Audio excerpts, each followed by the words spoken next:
This is completely unacceptable! How many times do I have to explain this? Clean it up! Clean it up right now or you are fired! You've become family to us, Evelyn. Thank you so much, sir. I dedicated my life to this place.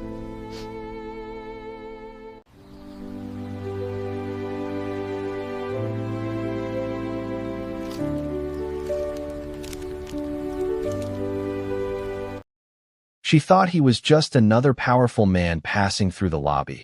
But in the next few minutes, the whole room would learn that dignity had a price, and he was not willing to let it be stolen. The morning air inside the Grand Meridian Hotel was cool and polished, carrying the soft scent of fresh lilies, expensive coffee, and floor wax that gleamed beneath the crystal chandeliers. At the far end of the marble corridor, Evelyn Carter moved quietly beside a service cart, her gray-blue uniform neat, her posture straight, her expression calm in the way of someone who had learned long ago that peace was often something you carried within yourself. She was 68 years old, with silver hair pinned back simply and hands that showed a lifetime of honest work, and yet she moved with the careful grace of a woman who still believed in doing things properly.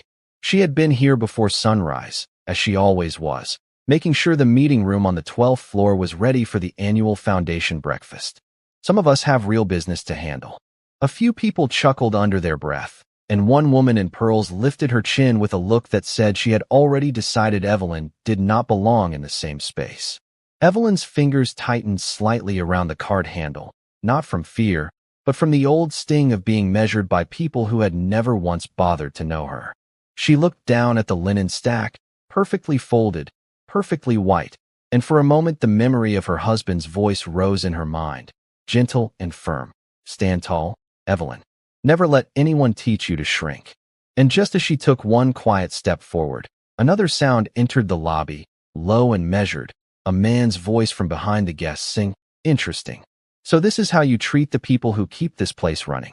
Trevor turned, his expression changing in an instant, because the man who had spoken was Marcus Bellamy, the hotel's owner, a billionaire known for his calm stare, his exacting standards, and the kind of presence that made even confident men suddenly choose their words more carefully.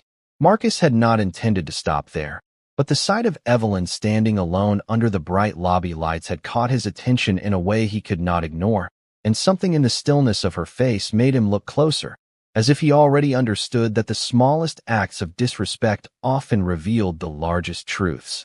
"What happened here?" he asked, his tone calm enough to sound almost polite, which somehow made it more dangerous to Trevor than anger would have been. Trevor laughed too quickly, too loudly, as if volume could protect him. "It is nothing, sir. Just a misunderstanding. Housekeeping is not supposed to use the guest entrance during peak hours, and she was ignoring instructions." Marcus's eyes shifted to the polished tile, then to the fresh flowers in the lobby, then back to Trevor.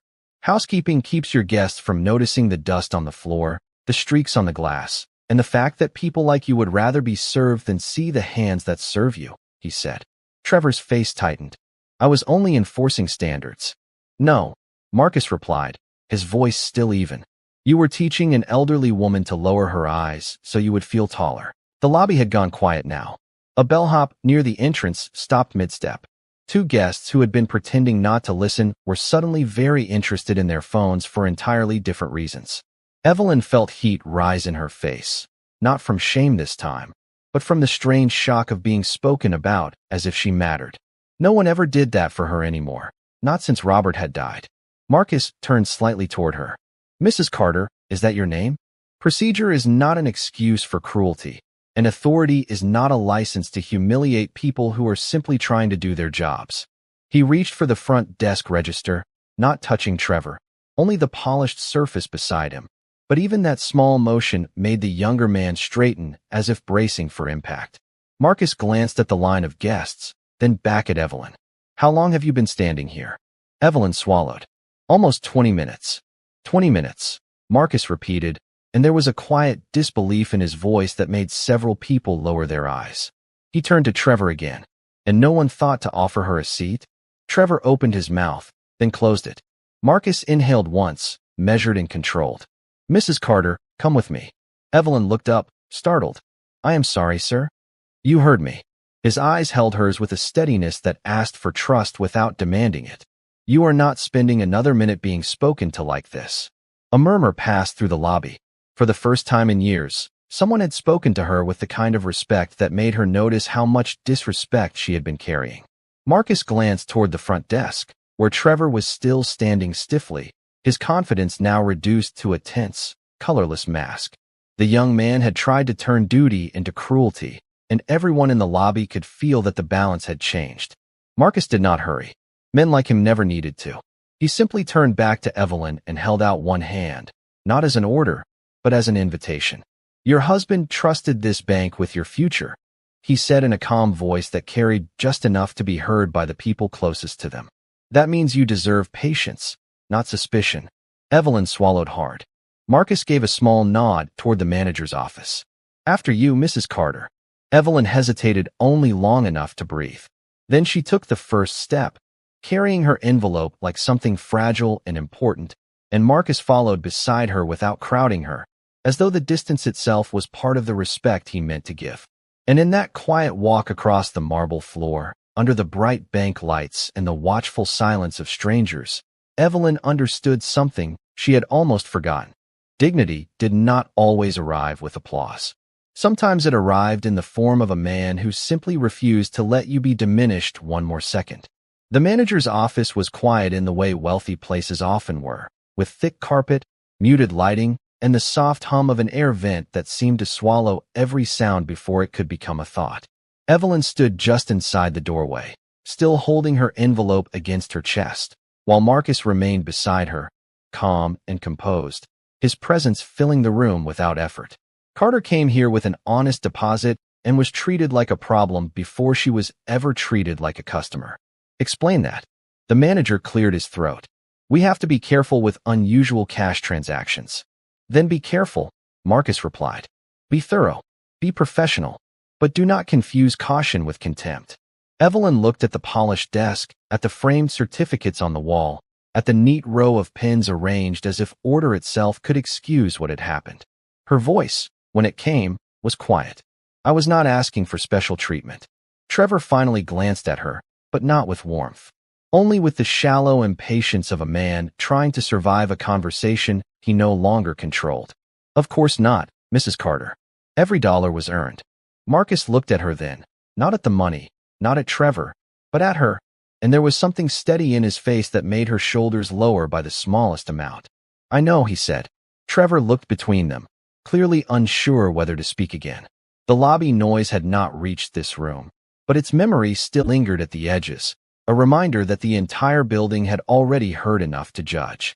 Marcus reached into the inside pocket of his jacket and removed a slim black card, placing it on the desk without ceremony. "Her account will be handled personally from now on," he said.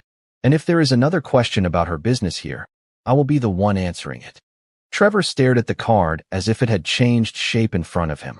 "Yes, sir." Evelyn looked at Marcus with confusion and something deeper than gratitude, something almost like disbelief. "You did not have to do all of this."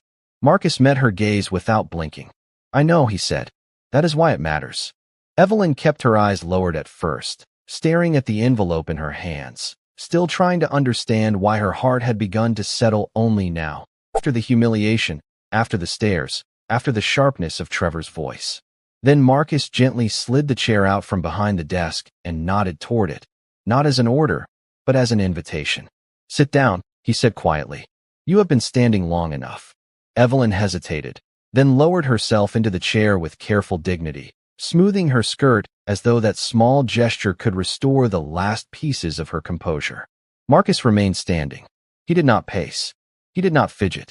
He only looked toward the desk where Trevor had finally placed the deposit paperwork, and the calmness in his face was almost more unsettling than anger would have been. Trevor cleared his throat and forced a thin smile. "Mr. Castellano, I assure you, we are only following standard procedure." Marcus turned his head slowly. "Standard procedure," he repeated. Evelyn stared at the paper on the desk, then at the man beside her, still struggling to understand how quickly the room had changed around her. A few minutes ago, she had felt small enough to disappear. Now Trevor could barely meet her eyes. Marcus did not look satisfied. He looked certain. certain that some lines should never be crossed, certain that age did not reduce a person's worth, certain that dignity was not a privilege reserved for people in expensive suits. When Trevor finally reached for the paperwork, his hands were unsteady. He began to process the deposit with awkward speed, the scratch of his pen the only sound in the room. Evelyn sat very still, her fingers wrapped around the edge of her envelope, and for the first time that morning, she was no longer bracing for the next insult. She was waiting for the apology that had finally become unavoidable. And when it came, it sounded smaller than she had imagined. "Mrs. Hayes," Trevor muttered, not quite looking at her. "I am sorry for the inconvenience." Marcus's expression did not change. He waited until the transaction was completed and the receipt lay on the desk beside her money. Then he turned to Evelyn with a gentleness that seemed almost out of place on a man like him. "Are you ready to leave this room now?" he asked. Evelyn looked at the receipt, then at his face, and nodded slowly. "Yes," she said, her voice steadier than before. "I think I am." The receipt lay on the desk like a small but undeniable verdict, and for a moment Evelyn only stared at it, still feeling the heat of the humiliation that had followed her into the room. Trevor remained near the desk, shoulders stiff, eyes fixed on the paperwork as if looking at Evelyn directly might force him to feel more than he wanted to feel. His apology still lingered in the air, small and awkward, but it was there. Not enough to erase what had happened. Enough to prove that the room had changed. Evelyn wrapped her fingers around the strap of her worn purse and finally drew in a breath that felt like her own again. The paper in her hands no longer felt like evidence of suspicion. It felt like proof that she had not imagined her own worth. Marcus noticed the shift in her face before anyone else did. It was subtle, almost invisible, but to him it mattered. He had seen her walk into the bank with her shoulders set against the world, and he had seen what public shame had tried to do to her. Now, slowly, she was standing back up inside herself. "Take your time," he said quietly, his voice low enough that it reached only her. Evelyn glanced at him, surprised by the gentleness in the words. "I am ready," she said after a moment, and this time she meant it. Marcus's expression softened in a way that made him seem less like the powerful man the room feared and more like someone who had chosen, for reasons of his own, to remember what decency looked like. "You do not need to thank me for basic respect," he replied. And that simple answer landed more deeply than any speech could have. Evelyn looked down at the receipt, then back at him, and for the first time since she had entered the bank, she did not feel small. She felt seen. Outside the office, the bank continued its ordinary rhythm, but inside that quiet room something had shifted permanently. A woman who had been made to feel invisible now stood with her head high. A man who had every reason to look away had chosen not to. And in the stillness between them, before either of them said another word, Evelyn understood that some moments do not restore dignity with noise. His voice, when it came, was calm enough to carry without effort. "Let this be remembered," he said, not as a threat, but as a standard. "An account holder is not a problem to be managed. A person is not a burden because their money is old, folded, or earned the hard way. If this bank cannot understand that, then it does not deserve the trust placed in it." The words did not need volume. They landed with more weight than shouting ever could. Evelyn felt the attention in the room tighten around them, and she lowered her eyes for a moment, not from shame, but from the strange emotion of being defended so openly. Her fingers tightened around the handle of her purse. For so long, she had learned to make herself smaller in places like this. She had learned to apologize before speaking, to explain herself before anyone asked, to carry her dignity like something breakable. But standing there beside Marcus, she felt that old instinct begin to loosen. He turned to her then, and his expression softened in a way that seemed almost private in the middle of so many watching eyes. "Do you need anything else before you go home?" he asked, the kind that could not be taken back once given. When she stepped toward the doors, Marcus remained where he was, watching until she was safely outside. The afternoon light touched the pavement in warm sheets, and Evelyn stood for a second on the steps, breathing the open air as if she had just emerged from a room much smaller than the one she had entered. Behind her, the bank continued its polished routine. Inside, nothing had broken, nothing had fallen. But for Evelyn Hayes, everything had changed in the space of a few minutes, because respect had finally arrived not as charity, but as a decision. By the time Evelyn reached the front doors, The afternoon had shifted into a softer light, and the lobby beyond the glass seemed calmer than it had when she first entered. Yet her hands still remembered the trembling from earlier, and her heart still carried the weight of every glance that had made her feel small. She paused just inside the entryway, one hand resting lightly on the strap of her purse, the signed receipt folded safely inside as if it were more than a piece of paper. "Because I recognized what they were trying to take from you," he replied. "And because no one should have to fight that hard just to be treated with basic decency." Evelyn lowered her eyes, absorbing the words as though they were warm water after a long winter. She had spent so many years learning how to make herself smaller in public places, how to keep her voice calm, how to survive embarrassment without showing how deeply it cut. But standing there now, with the receipt in her purse and the sunlight catching the edge of the glass doors, she felt something shift in a way she could not explain. It was not triumph. It was not even revenge. It was the quiet, steady return of self-respect. Marcus took a slow step toward the side entrance, then stopped, as though giving her time to decide whether she wanted him near. Evelyn noticed that too. The careful distance, the respect in the pause, the absence of pressure. It unsettled her in the gentlest way. She lifted her chin, straightened her shoulders, and for the first time in hours, she did not feel like a burden in anyone's sight. She felt seen, and sometimes, she realized, being seen with kindness was the beginning of healing. The signed receipt sat safely in Evelyn Hayes's purse, but the true weight of the moment had nothing to do with paper. It lived in the quiet of her breathing, in the steadiness returning to her hands, in the way the afternoon light now seemed less like something she had to endure and more like something she had been allowed to enter again.